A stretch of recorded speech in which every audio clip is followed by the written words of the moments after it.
കാർഷിക സംസ്കാരത്തിന്റെ ഭാഗമായി നടത്തിക്കൊണ്ടിരുന്ന മരമടി, കാളയോട്ടം, കാളവണ്ടിയോട്ടം, കന്നുപൂട്ട്, ഉഴവ്, കാളപൂട്ട് തുടങ്ങിയവ കേന്ദ്ര നിയമമായ prevention of cruelty to animals ആക്ടിന്റെ വെളിച്ചത്തിൽ നിർത്തിവെപ്പിച്ചത് ഈ മേഖലയിലെ പതിറ്റാണ്ടുകളായി പ്രവർത്തിച്ചു വരുന്ന പ്രതിസന്ധിയാക്കിയിരിക്കുകയാണ്. നൂറ്റാണ്ടുകളായി കർഷക കൂട്ടായ്മകളുടെ നേതൃത്വത്തിൽ നടന്നുവരുന്ന ഇത്തരം പ്രവർത്തനങ്ങൾ നിയന്ത്രിക്കപ്പെടുന്നത് കാർഷിക വൃത്തി തൊഴിലായി സ്വീകരിച്ചവർക്കിടയിൽ വലിയ പ്രതിഷേധം ഉയർത്തുന്നതിന് കാരണമാക്കിയിട്ടുണ്ട്.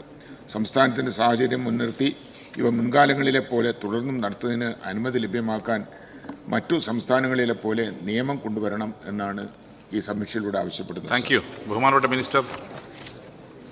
സർ, സംസ്ഥാനത്ത് കാളപൂട്ട്, കന്നുപൂട്ട്, മരമടി മത്സരങ്ങൾ നിയമപരമായി നടത്തുന്നതിന് ആവശ്യമായ നിയമനിർമ്മാണം നടത്തുന്നതുമായി ബന്ധപ്പെട്ട് നിയമവകുപ്പിൻ്റെ നിർദ്ദേശത്തിൻ്റെ അടിസ്ഥാനത്തിൽ prevention of cruelty to animals Kerala amendment bill 2021 ബഹുമാനപ്പെട്ട മന്ത്രിസഭയുടെ പരിഗണനയ്ക്ക് സമർപ്പിച്ചിരുന്നു. എന്നാൽ prevention of cruelty to animals Kerala amendment bill 2021 animals bill 2021 ബില്ലിന് പകരം ആയത് ഓർഡിനൻസായി അംഗീകരിക്കുവാൻ മന്ത്രിസഭ തീരുമാനിച്ചിരുന്നു. 1960 prevention of cruelty to animals act, central act 59 of 1960 ഒരു കേന്ദ്ര ആക്ട് ആയതിനാൽ ഭേദഗതി വരുത്തുന്നതിന് മുൻപ് ഇന്ത്യൻ ഭരണഘടനയുടെ 213 അനുച്ഛേദം 1 ഖണ്ഡിക പ്രകാരം ബഹുമാനപ്പെട്ട രാഷ്ട്രപതിയുടെ മുൻകൂറായിട്ടുള്ള നിർദ്ദേശം വാങ്ങേണ്ടതുണ്ട്. ആയതിനാൽ ബഹുമാനപ്പെട്ട രാഷ്ട്രപതിയുടെ മുൻകൂർ നിർദ്ദേശങ്ങൾ ലഭിക്കുന്നതിനായി കേന്ദ്ര ആഭ്യന്തര വകുപ്പ് സെക്രട്ടറിക്ക് 31/3/2021, 27/8/2021, 21/2/2022, 27/2/2024 തീയതികളിൽ കത്തുകളും ഓർമ്മക്കുറിപ്പുകളും നൽകിയിട്ടുള്ളതാണ്. എന്നാൽ നാളിതുവരെ ആയതിന് കേന്ദ്ര സർക്കാരിൽ നിന്ന് മറുപടി ലഭ്യമായിട്ടില്ല.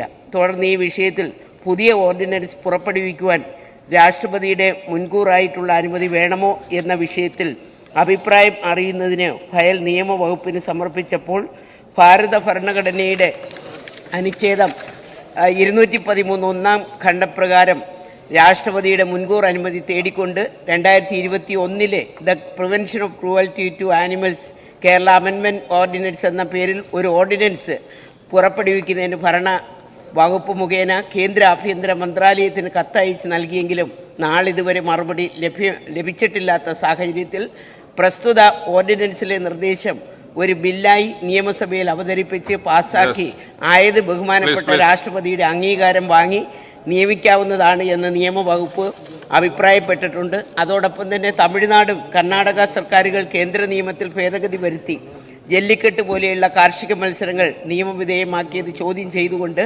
മൃഗക്ഷേമ സംഘടനകൾ ബഹുമാനപ്പെട്ട സുപ്രീം കോടതിയുടെ കേസ് ഫയൽ ചെയ്തിരുന്നു. എന്നാൽ മേൽപ്പറഞ്ഞ നിയമ ഭേദഗതികൾ സാധുവാണെന്നും പ്രസ്തുത കേസിൽ 2023 ബഹുമാനപ്പെട്ട സുപ്രീം കോടതി വിധി പ്രസ്താവിക്കുകയുണ്ടായി. ഇതിനു മുമ്പ് ഒരു അനൗദ്യോഗിക ബില്ലായിട്ട് സഭയിൽ സഖാവ് GS ജയലാൽ ഇവിടെ സഭയുടെ പരിഗണനയ്ക്ക് വെച്ചിരുന്നതാണ്. അന്നും ഇത് മാറ്റിയിട്ടുണ്ട്. അതുകൊണ്ട് ഇത് വളരെ അടിയന്തിരമായിട്ട് നമ്മുടെ ഈ സംസ്ഥാനത്ത് ഇതിൻ്റെ അടിസ്ഥാനത്തിൽ സംസ്ഥാനത്തെ കാളപൂട്ട്, കന്നുപൂട്ട്, മരമടി മത്സരങ്ങൾ നടത്തുന്നതിന് ആവശ്യമായ നിയമനിർമ്മാണം നടത്തുന്നതുമായി ബന്ധപ്പെട്ട് നടപടികൾ സ്വീകരിച്ചു വരികയാണ്.